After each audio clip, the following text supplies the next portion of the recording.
Entonces nos preguntamos, ¿los constructores imaginaron que los aviones podrían chocar contra las torres sin combustible?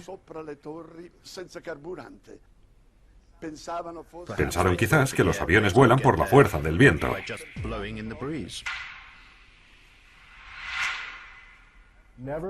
Jamás, ni antes ni después del 11S, se ha caído un edificio de estructura de acero a causa de un incendio.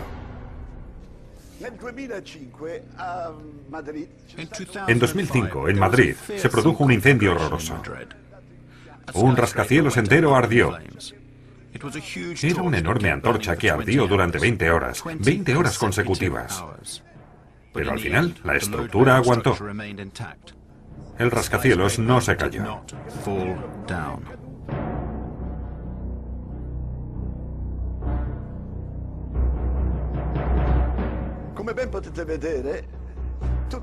Como se puede ver, el edificio está envuelto por las llamas. Este edificio estaba todavía en construcción, sin embargo, se mantuvo en pie.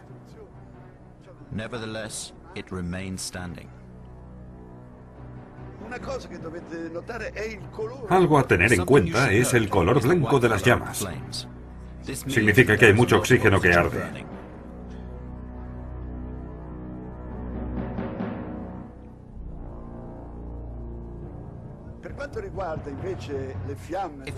En el caso de las llamas de las torres de Nueva York, vemos que su color es un rojo oscuro y el humo es negro. Los incendios en ambas torres produjeron un humo denso, de color gris oscuro, casi negro. Esto indica que al fuego le faltaba oxígeno. Y bien, a pesar de esto, 55 minutos después toda la torre se derrumba.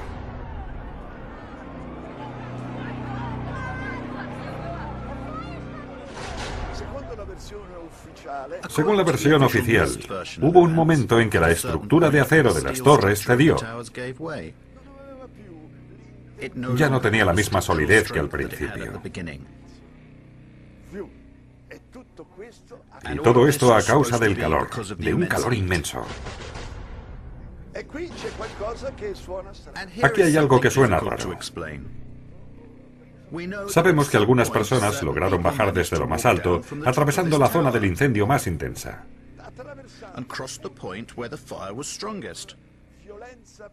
Y llegaron hasta abajo y se salvaron. ¿Cómo lo consiguieron? No lo sé. Cuando miré hacia abajo no vi llamas. Pensé que valía la pena intentar bajar todo lo posible. Cuando llegamos a la planta 78 las paredes permanecían firmes, salvo una grieta por donde salían llamas. No había un infierno de fuego. Más bien me pareció que al fuego le faltaba oxígeno. Seguimos hasta la planta 74 y ya todo era normal. Las luces estaban encendidas y desde abajo subía aire limpio. En suma, temperaturas no muy elevadas, como podemos comprobar por la presencia de esta mujer, precisamente en el punto del impacto del avión.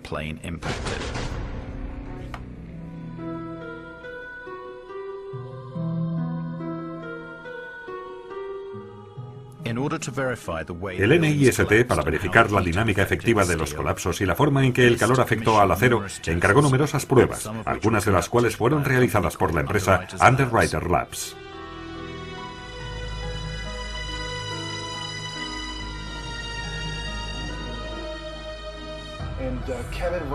Kevin Ryan, un ex empleado de Underwriters Laboratories,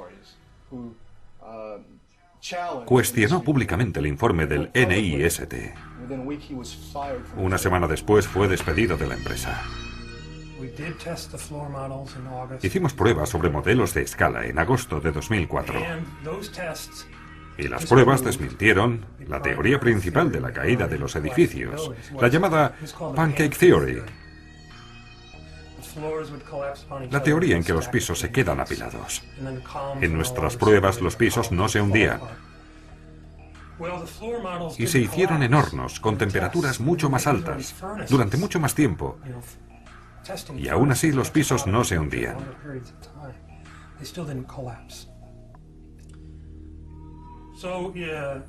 Meses después, el gobierno actualizó su informe y señaló que no solo no hubo colapso, sino que habían hecho pruebas con muestras que habían recuperado del incendio, que indicaban claramente que las temperaturas eran muy bajas.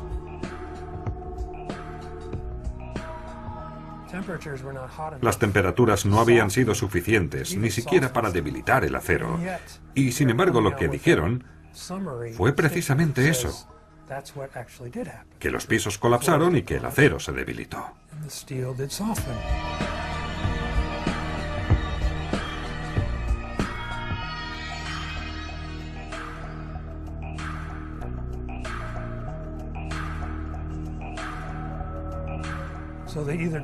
Por tanto, minimizaron los resultados de las pruebas o los ignoraron, y al final metieron todo eso en un ordenador. Gracias a los ordenadores, el NIST consiguió corregir este problema. La teoría pancake fue sustituida por la teoría del acortamiento por doblamiento. Según el instituto, el calor debilitó los pisos, que comenzaron a doblarse hacia abajo. Los muros exteriores de las torres también se doblaron hacia el interior hasta no poder soportar el peso de las estructuras superiores.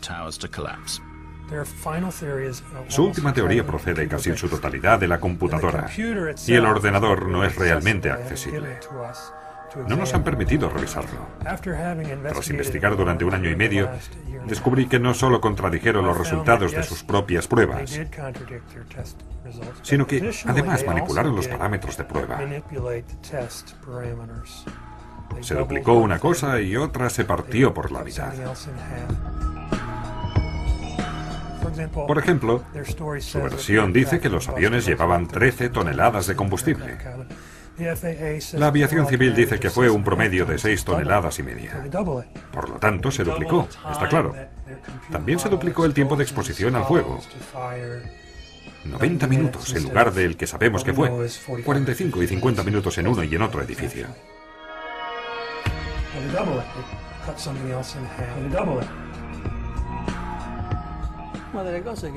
Una de las cosas que más me impresionó fue la increíble velocidad del desplome de las torres. Es una velocidad antinatural. Si dejásemos caer un objeto pesado desde una altura de unos 400 metros, que era la altura de las torres, el tiempo que tardaría en llegar al suelo, suponiendo que no existiera la resistencia del aire, sería alrededor de 9 segundos. En solo 8 o 10 segundos la torre se hunde sobre su propia base. El impacto se produjo a unos 2/3 de la altura de la torre. Suponiendo que la parte superior cede y se derrumba de repente sobre la inferior, y aún considerando que aquella fuera muy pesada, la velocidad de caída de la torre, por la resistencia de los pisos inferiores, no puede ser tan rápida como si debajo no hubiera nada, porque debajo había una enorme estructura que debería haber frenado de forma considerable la velocidad de caída.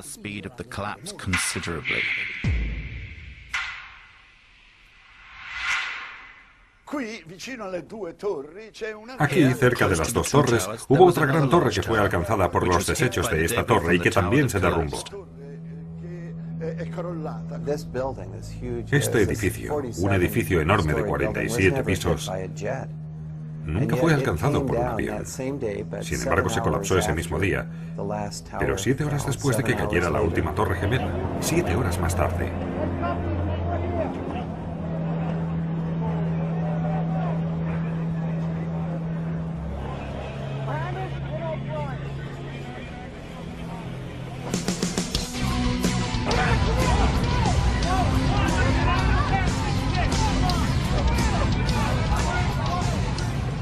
Hemos medido el tiempo de caída y es la velocidad de caída libre.